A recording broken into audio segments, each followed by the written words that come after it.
the expectations don't change for Real Madrid, by the way, regardless of Mm-hmm. the injuries, and he's been able to deliver with results. Performances, it's a different sort of conversation, but with results, Real Madrid has been the most consistent team in La Liga, without a doubt.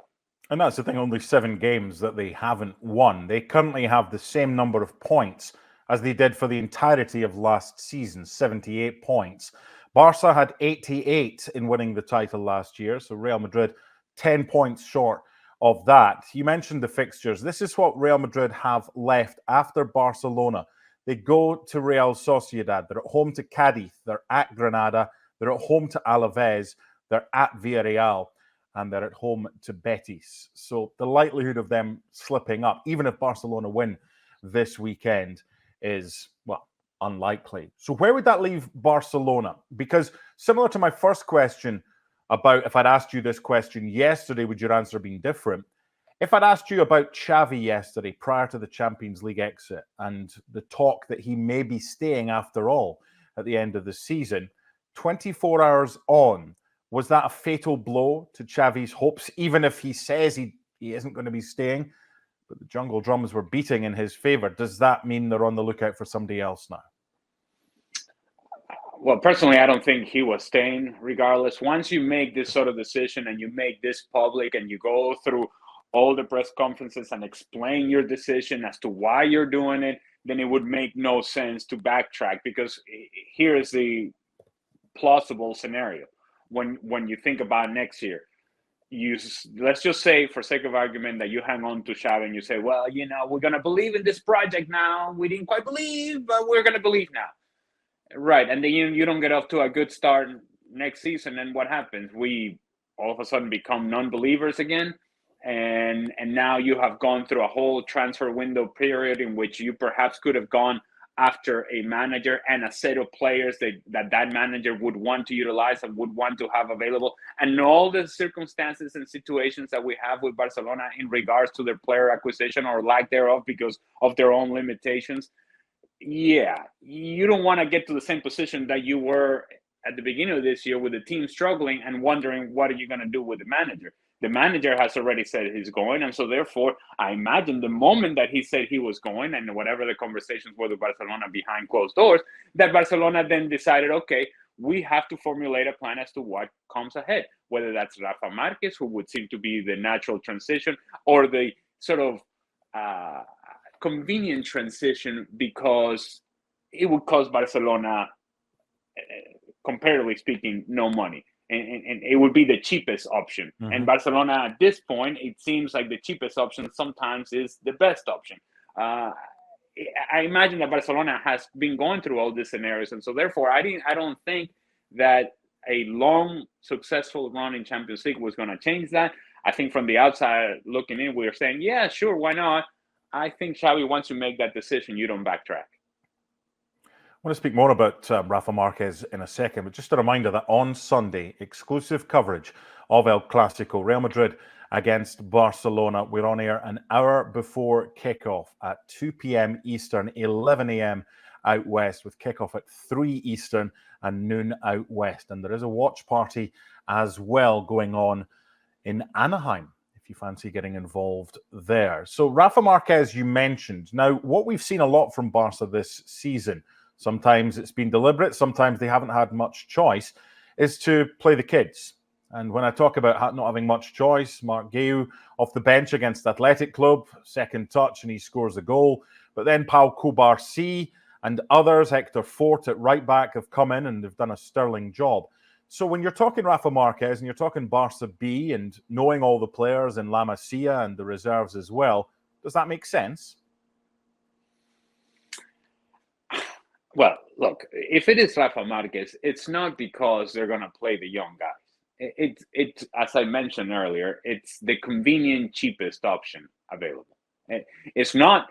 We cannot sit here and say, truthfully and honestly, that Rafa Marquez is the best option for Barcelona or the most qualified option for Barcelona. We simply can't say that. It's a guy that has very little experience coaching. And certainly no experience coaching at the major level. And so it would be a risk And I suppose it's a risk that in the eyes of Barcelona may be a risk worth taking given their financial circumstances. And they may be forced into convincing themselves that Rafa Marquez is the answer. And he may prove to be the right answer, but let's not sit here and say he's the most qualified. I don't think he is.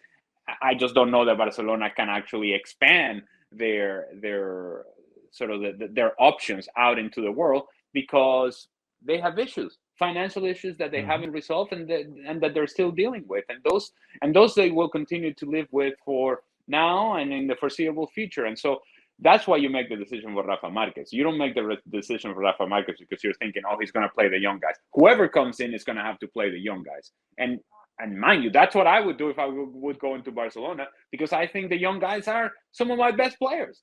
Lamine Yamal, Pedri, Gavi, Pau Cubarsí, who you stumble upon, by the way, because Pau Cubarsí was not in the plans to begin with, but he has become an answer for you. A guy like Fermin Lopez, that you didn't really know that he was going to be an answer for you. He has been a guy that has provided something important for you. I play the kids because I think they're better options than some of the other guys that I have available. Okay, the Clasico on Sunday. So it takes us back to what perhaps was your best memory, either as a player when you were watching the Clasico or since joining ESPN and working on our La Liga coverage. Have you got one that kind of is above all else for your favorite Clasico memory, Ali? Well, there are many. And I remember a goal in El Clasico by Romario where defender comes out to him and he does that sort of that pull drag move that Romario used to do on a round, and then able to finish with the outside of his right foot. And it was just delicious to watch. As a striker, it gives me great pleasure to see something like that. But in terms of overall memories of El Clásico, you have to go back to the performance of Ronaldinho at Santiago Bernabeu. And it's twofold. It's the individual performance of Ronaldinho, the quality of the goals by Ronaldinho, but then it's Santiago Bernabeu, the stadium, getting up off of their seats and clapping for an opposition player and just saying, you know what, you're too good for us. Too good today. You deserve a clap. That, I think, the recognition, when you get the recognition of the Real Madrid fan base that you have been so outstanding, that they are now clapping for you, you must have done something special. That was a special day for Ronaldinho in Barcelona. Yeah, you mentioned Romario. He's just registered himself as a player for America Football Club at the age of 58. So there's still hope for you yet. You also mentioned applause and a good ovation for a visiting player. The one memory I want to bring back is Luis Figo. Luis Figo going back to Barcelona for the first time, wearing a Real Madrid shirt in October 2000. The noise at the Camp Nou was deafening, and even some of the players had to go and take the corner kicks in subsequent years because of the abuse that he got. That was something, but he didn't hide from that, and albeit that Real Madrid lost by 2-0, it wasn't quite the return he was looking for. But yeah, if you want noise in the Camp Nou, that was one of the biggest ones. Okay, let's get a prediction for Sunday. What do you reckon? Is it season over for Barca, or is it clinging on to hope with all 3 points at the Bernabeu for the visitors? What you got? Yeah, I don't think Barcelona goes into Santiago Bernabeu and win this game. The best they can hope for is a draw. Real Madrid, we'll see what kind of mental state they're in going into this match, following what would be celebrations in getting past Manchester City, or complete disappointment. And if it is complete disappointment, that's what would trouble me about Real Madrid. Is there a hangover? Is there a carryover into the match against Barcelona? I think El Clasico will grab their attention regardless. And when you get the full attention of Real Madrid, you usually get close to their best. And their best, I think, right now is better than Barcelona. I'm going to say Real Madrid win it at home 2-1.